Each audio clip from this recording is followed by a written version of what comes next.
Custo de vida, emprego e desemprego, cesta básica, tarifas públicas, salário mínimo. Agora, na Brasil Atual, a análise do DIEESE. E hoje nós vamos conversar aqui no Jornal Brasil Atual com a socióloga do DIEESE, a Camila Ikuta. Bom dia, Camila. Bem-vinda ao Jornal Brasil Atual. Tudo bem? Bom dia, Rafael. Bom dia, ouvintes. Tudo bem? Obrigado pela tua participação. A gente vai falar com a Camila Ikuta sobre um boletim produzido pelo DIEESE que mostra os jovens de baixa renda com mais dificuldade para estudar e para trabalhar.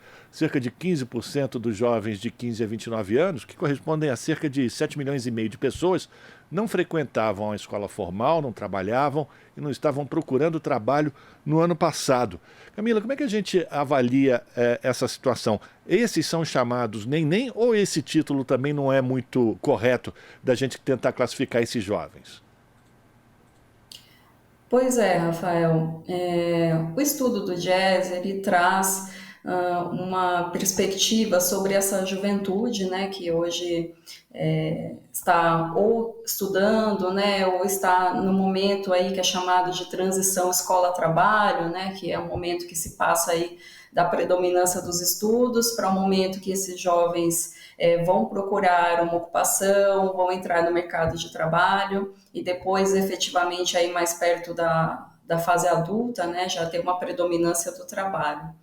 Mas o que a gente vê é que entre esses jovens que estão nessa trajetória, nessa fase de transição, tem uma parcela considerável dessa juventude que ela está fora do mercado de trabalho, né? Então, não está trabalhando nem procurando uma ocupação e também está sem frequentar a escola, né? Está fora do sistema escolar. E aí essa juventude, ela ficou popularmente conhecida, digamos assim, né, com esse termo de jovens nem, né, então nem estuda nem trabalha.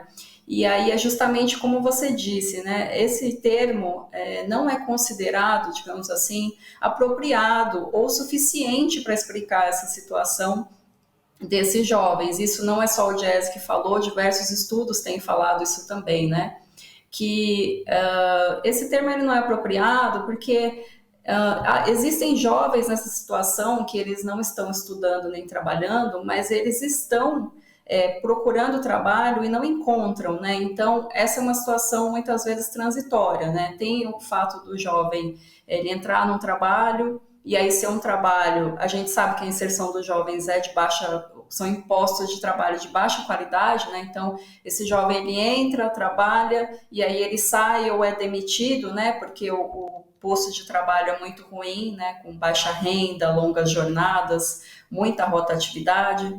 Então, é uma situação transitória ali, né? Que pode estar entre um trabalho e outro.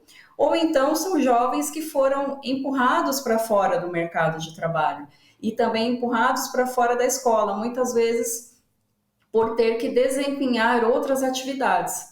Então, hoje, né, se fala que um termo mais apropriado seria até mesmo jovens sem, né, sem trabalho e sem estudo. Então, numa perspectiva de que falta realmente mais oportunidades para esses jovens, mais postos de trabalho dignos, né, com mais qualidade, né, e também mais oportunidades para estudar. Agora, Camila, como é que você avalia, por exemplo, esses programas de jovem aprendiz? É preciso fortalecer esse tipo de estratégia para aproximar esses jovens do mercado de trabalho e, ao mesmo tempo, garantir uma renda para que eles possam continuar estudando? Isso, Rafael. Tem algumas questões aí que a gente vê que poderiam, né, ser medidas, poderiam ser principalmente políticas públicas específicas para essa parcela da população, que poderiam ajudar no sentido justamente de garantir mais oportunidades, garantir mais condições de trabalho e de estudo. Então, eu só queria fazer um parênteses, porque isso vai ser importante, porque eu vou falar das políticas, das medidas e tal. É que entre os jovens que estão nessa situação, a gente vê que boa parte deles são as jovens, na verdade, né? São mulheres. Porque muitas vezes as mulheres têm que deixar o mercado de trabalho, têm que deixar de trabalhar e deixar de estudar, na pesquisa isso foi apontado, né? O principal motivo era justamente ter que realizar afazeres domésticos e cuidar de pessoas, então cuidar de parentes, cuidar de filhos, né? Mesmo no caso de uma gravidez, né? A mulher acaba se ausentando do mercado de trabalho. Então, por que eu digo que isso é importante, né? Se boa parte dos jovens que estão nessa situação são jovens mulheres, né, existem algumas políticas públicas e medidas que poderiam ajudar nesse cenário, né? Então, por exemplo, a ampliação de redes de creches, de cuidados com pessoas, principalmente públicas, né, porque são jovens de famílias mais humildes que estão nessa situação. E aí, como você disse também, políticas que façam uma boa intermediação de mão de obra, de qualificação, que tenham eficiência nisso, né, em fazer essa conexão entre o estudo e o trabalho, né, e também mais políticas de permanência estudantil, que eu acho que é uma coisa muito importante a gente falar não só do acesso estudantil, acesso ao ensino médio, acesso ao ensino superior, mas dar condições para que esses jovens e essas jovens consigam permanecer na escola, permanecer estudando. Então, bolsas de estudo, auxílios, né? E muitas vezes para que esses jovens possam pagar as mensalidades e diversas questões relacionadas a isso. E outra coisa que a gente percebe também, Camila, quando a gente ouve falar desses cursos de qualificação para jovens, muitas vezes eles são voltados para profissões, e aqui não vai nenhum juízo de valor, mas, por exemplo, para ser padeiro, auxiliar de pedreiro, enfim, trabalhos mais braçais. Existem poucos programas voltados exatamente para desenvolvimento das novas tecnologias, a inserção desses jovens no mundo do trabalho digital, por exemplo. Realmente, né? O foco tem sido, o foco da qualificação profissional, da educação profissional, né?